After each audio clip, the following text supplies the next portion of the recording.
दोस्तों नमस्कार। महाराष्ट्र चुनाव के साथ झारखंड के चुनाव का ऐलान कर दिया गया है। झारखंड में विधानसभा चुनाव 2 चरणों में जो है वो होने वाला है। 13 नवंबर को पहले चरण के लिए वोटिंग होगी और वहीं दूसरे चरण के लिए 20 नवंबर को वोटिंग होगी और रिजल्ट जो है 23 नवंबर को आएंगे। वहीं महाराष्ट्र में जो है सिर्फ सिंगल फेज में 20 नवंबर को जो है वोटिंग होनी है और रिजल्ट जो है दोनों ही राज्यों का एक साथ 23 नवंबर को जो है वो आएगा। तो चलिए हम आपको झारखंड विधानसभा चुनाव के बारे में थोड़ा डिटेल्स में बताने की कोशिश करते हैं कि यहाँ विधानसभा की कितनी सीटें हैं, पिछले चुनाव का क्या रिकॉर्ड है, अभी वहाँ क्या चल रहा है। इन सारी जो जानकारी है वो हम आपको देने की कोशिश करेंगे। इसके साथ ही आपको बता दें कि जब चुनाव आयोग ने जब विधानसभा झारखंड और महाराष्ट्र विधानसभा चुनाव की घोषणा के साथ ही 48 विधानसभा और 2 लोकसभा सीटों पर जो है उपचुनाव के लिए भी जो है ऐलान किया है। तो चलिए हम आपको फटाफट से बता देते हैं कि झारखंड में जो है कब कब जो है वोटिंग प्रक्रिया होगी। आपको बता दें कि झारखंड में पहले चरण के लिए जो है नामांकन की प्रक्रिया जो है वो 18 से 25 अक्टूबर के बीच जो है वो चलेगा। नाम वापसी जो है 30 अक्टूबर तक जो है वो कर सकते हैं। इसके अलावा अगर दूसरे चरण की बात करें तो नामांकन जो है 22 से 29 अक्टूबर के बीच जो है वो जारी हो जाएगा और वहीं 1 नवंबर तक जो है नाम वापसी कर सकते हैं। तो इस तरह से जो है वो झारखंड में विधानसभा के चुनाव होंगे। झारखंड में करीब 2 करोड़ 60 लाख जो है वो वोटर्स हैं। ये सारे वोटर्स जो हैं इस बार वोट करेंगे। फर्स्ट टाइम वोटर्स की संख्या जो है वो 11 लाख के करीब है। और ये आपको बता दें कि झारखंड में जो है विधानसभा का कार्यकाल वो 5 जनवरी 2025 को खत्म होने वाला है।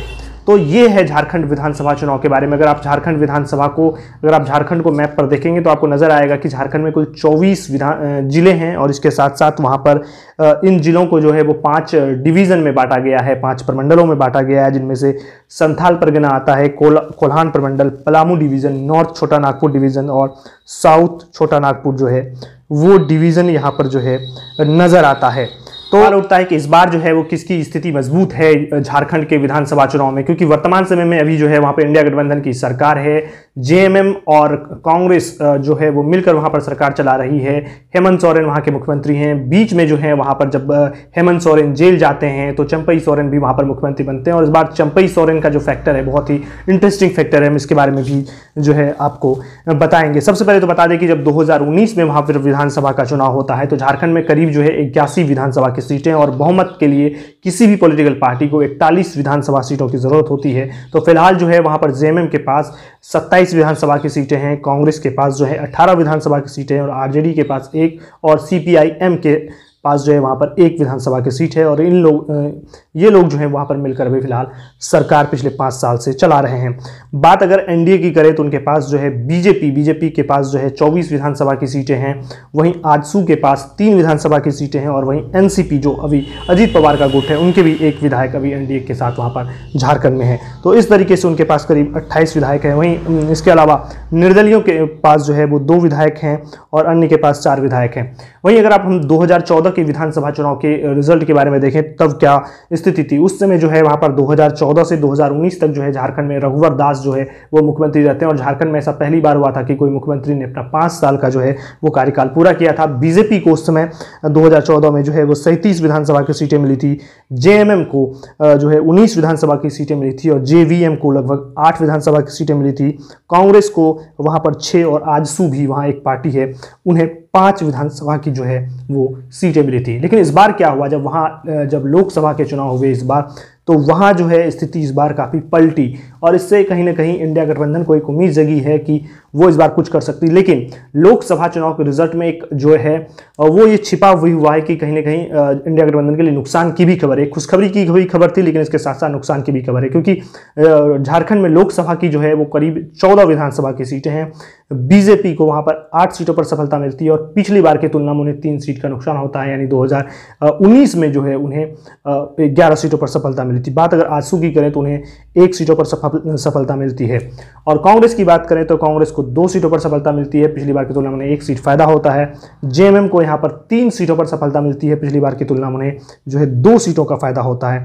तो हालांकि तो ये है 2024 के लोकसभा चुनाव का परिणाम झारखंड विधानसभा चुनाव का। लेकिन अब इन लोकसभा चुनाव के परिणाम को अगर विधानसभा वाइज अगर बांटा जाता है तो इससे कहीं ना कहीं जो है वो नजर आता है कि किस तरीके से इंडिया गठबंधन के लिए खतरे की बात है, क्योंकि झारखंड में मैंने आपको बताया कि 81 विधानसभा की सीटें हैं और बहुमत के लिए 41 सीटों की जरूरत है। तो बीजेपी को इस लोकसभा चुनाव के परिणामों के अनुसार जो है 40 विधानसभा सीटों पर जो है वो लीड मिली थी। जेएमएम को सिर्फ 20 और कांग्रेस को 8, वहीं आजसू को जो है 5 सीटों पर और अदर्स को 8 सीटों पर मिला था। हालांकि लोकसभा चुनाव के जो मुद्दे होते हैं वो और विधानसभा के जो मुद्दे होते हैं उनमें काफ़ी फर्क होता है। इस बार झारखंड का जो चुनाव है वो कई मुद्दों पर जो है वो लड़ा जा सकता है। एक सरना धर्म का जो है इशू है वो भी वहाँ पर जेएमएम बना सकती है। जो आदिवासियों की डिमांड रही है कि सरना धर्म जो है वो अलग बनाया जाए, क्योंकि उन लोगों का कहना है कि हम हिंदुओं से अलग है। हम इस पर कभी विस्तार से जो है आपको बताएंगे कि आखिर ये सरना धर्म क्या है।